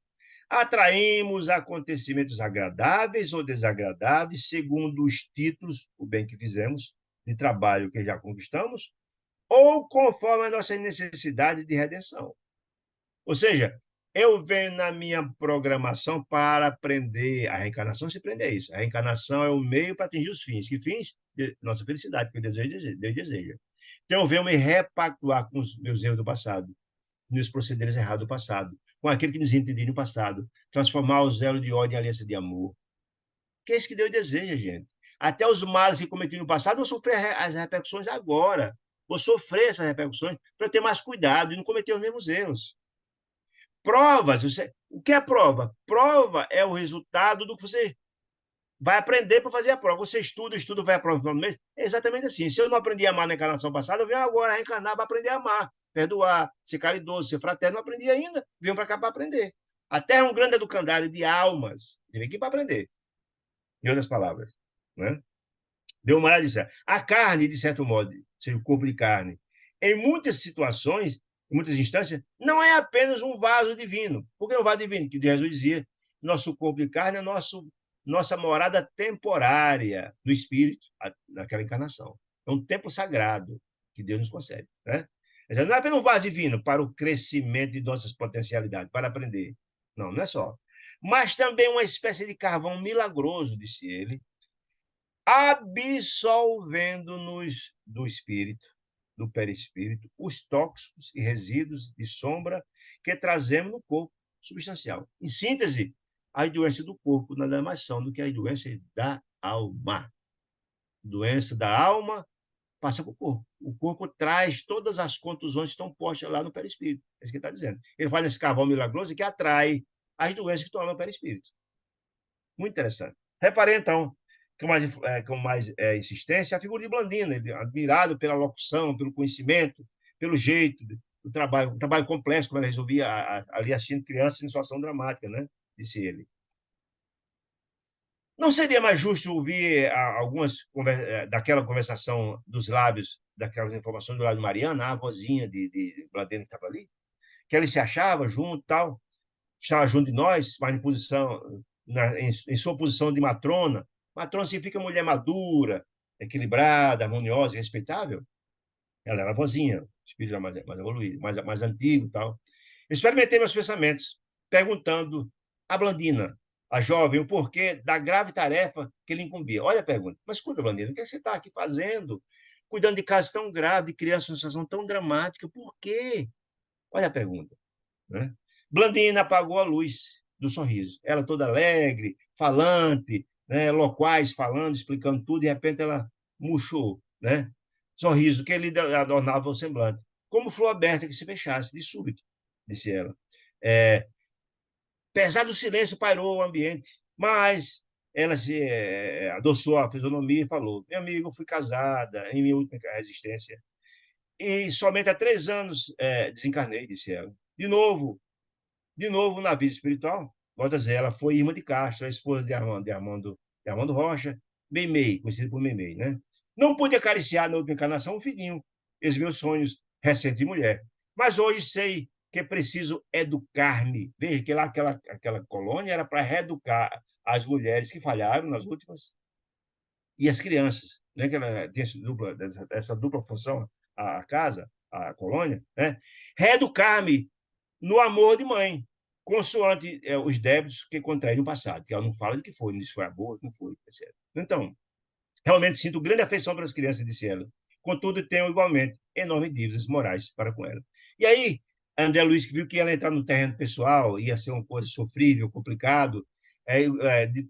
Clarencio já olhou para ele resolveu mudar de assunto, e é uma coisa pessoal que não caberia, então, discutir ou trazer essas questões dolorosas. Veja, meus amigos queridos, aqui a gente conclui esse capítulo 10, veja quantas informações ricas, importantes a respeito da juventude, das crianças que desencarnam precocemente, das também das doenças que eles se acometem na infância, informações riquíssimas. Eu queria, então, perguntar se existe alguma dúvida, agradecer demais pela companhia de cada um de vocês, e convidar para estarmos juntos na próxima quarta-feira, se Deus nos permitir, tá bom? Tenha uma semana de muita luz, muita paz. Fique com Deus. Grande abraço.